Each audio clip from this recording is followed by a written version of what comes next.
Everyone, welcome to Guru series of प्रशासनिक गुरुकुल। आज हम फिर से अपनी नॉलेज को टेस्ट करेंगे और यूपीपीसीएस प्रीलिम्स में अपनी सफलता के लिए आगे बढ़ने की कोशिश करेंगे। तो चलिए पहला सवाल सॉल्व करते हैं। देखिए, किताबों से हमेशा सवाल आते हैं, जो भी रेवोल्यूशनरीज रहे हैं, जो भी न्यूज़पेपर से, जर्नल से या किताबों से एसोसिएटेड रहे हैं, ये हमेशा इंपॉर्टेंट और फेवरेट टॉपिक होता है कॉम्पिटिटिव एग्जाम्स में। तो गांधी जी की भी किताबें हैं और गांधी जी के ऊपर सवाल आना बहुत पॉसिबल है। तो ये किताब जो है, story of my experiments with truth और हिंद स्वराज, ये दोनों किताबें गांधी जी ने लिखी थी और इसीलिए हमारा आंसर होगा both A and B.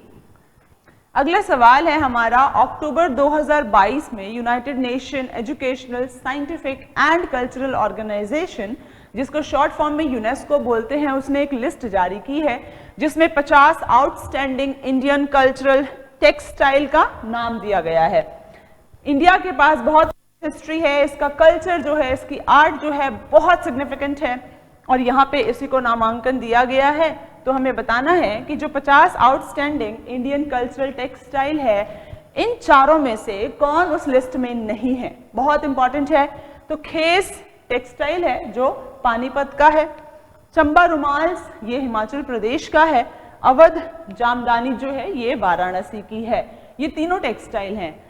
Kambala जो है ये टेक्सटाइल नहीं है, ये एक बफलो रेस है, एनुअल बफलो रेस जो कर्नाटका में होती है और एक कंतारा मूवी आई थी उसमें बहुत ज्यादा ये दिखाया गया था, इसीलिए ये ऑप्शन डाला गया। महलवारी सिस्टम जो है ऑफ रेवेन्यू सेटलमेंट, वो इंट्रोड्यूस किया गया था कहाँ पर, साथ ही साथ किसने किया था? तो हॉल्ट मैकेंजी जो है, इन्होंने महलवारी सिस्टम जो है इसे इंट्रोड्यूस किया था 1822 में। कहाँ पर? तो नॉर्थ वेस्ट प्रोविंसेस हो गए, सेंट्रल प्रोविंसेस हो गए, Madhya Pradesh, some parts of Orissa, Agra हो गया हमारा, तो यहाँ पर ये इंट्रोड्यूस किए गए थे। और महलवारी सिस्टम का मतलब क्या है? विलेज को पूरा अधिकार देना कि आप टैक्सेस कलेक्ट करो। ऐसे ही और भी सिस्टम आए थे। तो यहाँ बंगाल का मेंशन है, तो बंगाल बिहार में परमानेंट सेटलमेंट जो है 1793 में इंट्रोड्यूस कराया गया था। अब देखिए बॉम्बे में क्या था? तो यहाँ रैयतवारी सेटलमेंट जो है उसे इंट्रोड्यूस किया गया था बॉम्बे और मद्रास में, वेरी इंपॉर्टेंट। और वो 1820 में आया था और ये कब आया था? 1822 में। क्लियर? चलिए अब हम आदि महोत्सव के बारे में जानेंगे। तो ये जो महोत्सव है, इससे रिलेटेड दो स्टेटमेंट दी गई हैं, हमें करेक्ट स्टेटमेंट बतानी है। तो पहला स्टेटमेंट है हमारा, आदि महोत्सव जो है, क्या ये मेगा नेशनल ट्राइबल फेस्टिवल है? ये करेक्ट है। अब ये जो है, क्या ministry of tribal affairs organise कराती है? तो बहुत ज्यादा चांसेस हैं कि इसे आप राइट टिक करेंगे, लेकिन ये गलत है।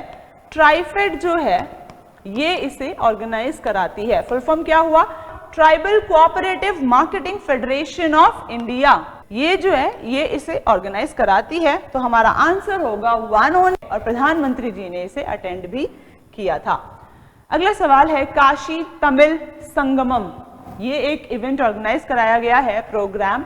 तो हम इसके फीचर्स के बारे में पढ़ेंगे और हमें बताना है कि कौन सा स्टेटमेंट जो है वो इनकरेक्ट है। यहाँ पे मोदी जी जो हैं उन्होंने ये वाराणसी में इनॉग्रेट किया। तो प्रोग्राम जो है, क्या ये गवर्नमेंट ऑफ इंडिया का आजादी अमृत महोत्सव का पार्ट है? एक भारत श्रेष्ठ भारत भी सेलिब्रेट करता है। मिनिस्ट्री ऑफ कल्चर जो है, क्या ये इम्प्लीमेंटिंग एजेंसी है? तो ये रॉन्ग है, क्योंकि यहाँ पे IIT Madras and Banaras Hindu university जो है ये इसे ऑर्गेनाइज इम्प्लीमेंटिंग एजेंसीज हैं इसकी। ठीक है, यहाँ पे क्या ये एम है इसका कि दो कल्चर जो है हमारे, knowledge and cultural tradition north and south के, उसे एक साथ लाया जा सके और सीखा जा सके। साथ ही में इसे वाराणसी में इनॉग्रेट किया गया है। तो ये स्टेटमेंट जो है ये भी करेक्ट है। तो इनकरेक्ट स्टेटमेंट हमारा हुआ ऑप्शन बी। चलिए अगला सवाल है, यहां पर मोस्ट इंपॉर्टेंट रीजन बताना है हमको, सोशल एंड रिलीजियस रिफॉर्म्स जो हुए थे 19th सेंचुरी में, सबसे ज्यादा इंपॉर्टेंट रीजन क्या था? साइंटिफिक इन्वेंशन ये नहीं होगा, इंडस्ट्रियल रेवोल्यूशन ये भी नहीं होगा, वेस्टर्न एजुकेशन और अवेकनिंग जब आई, लोगों को पता चला बाहर क्या चल रहा है और कैसे फाइट बैक किया जा रहा है, कितना लूटा जा रहा है इंडिया को, तो इस वजह से वेस्टर्न एजुकेशन और अवेकनिंग ने बहुत बड़ा हिस्सा दिया है। ठीक है, चलिए यहाँ super Garuda shield defence exercise जो है ये कौन कंडक्ट, किस कंट्री ने होस्ट किया है? इंडोनेशिया उसने होस्ट किया है और ये सुमात्रा आइलैंड जो है यहाँ पे कंडक्ट कराया गया है। बहुत सारी कंट्रीज ने पार्टिसिपेट किया है, जैसे हमारा ऑस्ट्रेलिया हो गया, फ्रांस हो गया, इन सभी ने यहाँ पे पार्टिसिपेट किया है। यूएसए हो गया। गवर्नमेंट ऑफ इंडिया एक्ट 1919 के अकॉर्डिंग कौन से जो स्टेटमेंट है वो करेक्ट है, मतलब इसमें कौन कौन से प्रोविजन आए थे? क्या यहाँ पे सेपरेट प्रियम्बल की बात की गई थी? करेक्ट है। और यहाँ प्रोविजन था for the classification of central and provincial subjects, ये भी करेक्ट है। तो हमारा आंसर होता है 1 and 2 बोथ। चलिए अगला सवाल है ट्री ऑफ लिबर्टी। अब देखिए हमारे जो रेवोल्यूशनरीज थे, टीपू सुल्तान हो गए और भी लीडर्स हो गए, वो बहुत ज्यादा इंस्पायर्ड थे फ्रेंच रेवोल्यूशन से, अमेरिकन रेवोल्यूशन से। इनफैक्ट सुल्तान जो है जैकोबियन क्लब के मेंबर भी बन गए थे।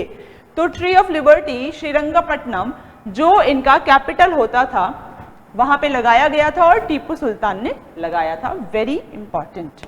चलिए अगला सवाल है गवर्नमेंट ऑफ इंडिया एक्ट 1935 के अकॉर्डिंग क्या ये तीनों स्टेटमेंट करेक्ट है? बर्मा जो है सेपरेट किया गया इंडिया से, ये बिल्कुल करेक्ट है। उड़ीसा जो है बिहार से सेपरेट किया गया, सिंध बॉम्बे से सेपरेट किया गया। तो हमारा आंसर हो जाता है 1, 2 and 3। तो जो भी डेवलपमेंट हुई है डिफरेंट एक्ट्स में, सभी का अच्छे से पता होना चाहिए। ओके, हंटर कमीशन जो है इसके बारे में 2 स्टेटमेंट है। तो कब आई थी ये कमीशन? 1882 में। ठीक है, और लॉर्ड रिपन जो है इन्होंने अपॉइंट किया था। तो ये स्टेटमेंट बिल्कुल करेक्ट है। यहाँ क्या रिकमेंड किया गया था कि transfer of monitoring power of primary education to district and municipal board, primary education की इंप्रूवमेंट पे ध्यान दिया गया था। तो लॉर्ड रिपन जो है काफी लिबरल एंड प्रोग्रेसिव थे। तो आंसर होता है 1 and 2 बोथ। अगला सवाल है महात्मा गांधी जी ने जब नॉन कोऑपरेशन मूवमेंट किया था तो क्या क्या स्टेप्स लिए गए थे?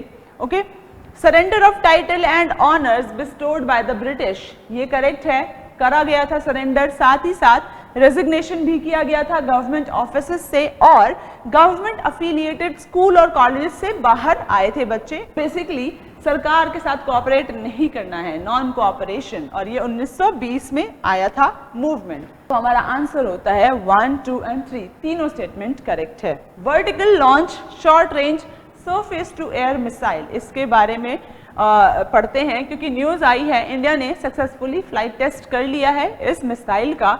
तो ये किसने डेवलप किया है? Very important, DRDO। ठीक है, ये याद रखना है। चलिए नया नेवल इंसाइन जो है वो लाया गया है जिसमें नेशनल एम्ब्लम जो है वो किस सिंबल या किस शेप के अंडर है? क्या है क्वेश्चन? तो ये जो इंसाइन है इसमें नेशनल एम्ब्लम जो है वो किस शेप के अंडर है? तो हम पहले शेप देखेंगे। ये रही शेप और ये रहा हमारा नेशनल एम्ब्लम, सारनाथ कैपिटल। तो ये ब्लू ऑक्टागन जो है उस शेप में ये अंदर की तरफ है। ठीक है, तो ये क्यों किया गया? ताकि हमारा जो कॉलोनियल पास्ट है, हमें आज़ादी मिल चुकी है तो हमें उन सभी चिन्हों से भी आज़ादी चाहिए, तो इसीलिए इसे नया तरीके से बनाया गया है। ये पुराना फ्लैग था हमारा। कानपुर वॉल्शेविक कॉन्स्पिरेसी केस 1924 में किसे चार्ज किया गया था जबकि वो इंडिया में नहीं थे? MN रॉय। तो ये काफी इंपॉर्टेंट पर्सनालिटी हैं। कम्युनिज्म जो है इंडिया में इनके थ्रू ही कराया गया था और इन्होंने कम्युनिस्ट पार्टी भी फाउंड की थी इंडिया में। तो बहुत इंपॉर्टेंट है ये पर्सनालिटीज। चलिए ये थे हमारे कुछ सवाल। अब आपसे मिलेंगे अगले वीडियो में। Till then take care, work hard, work smart.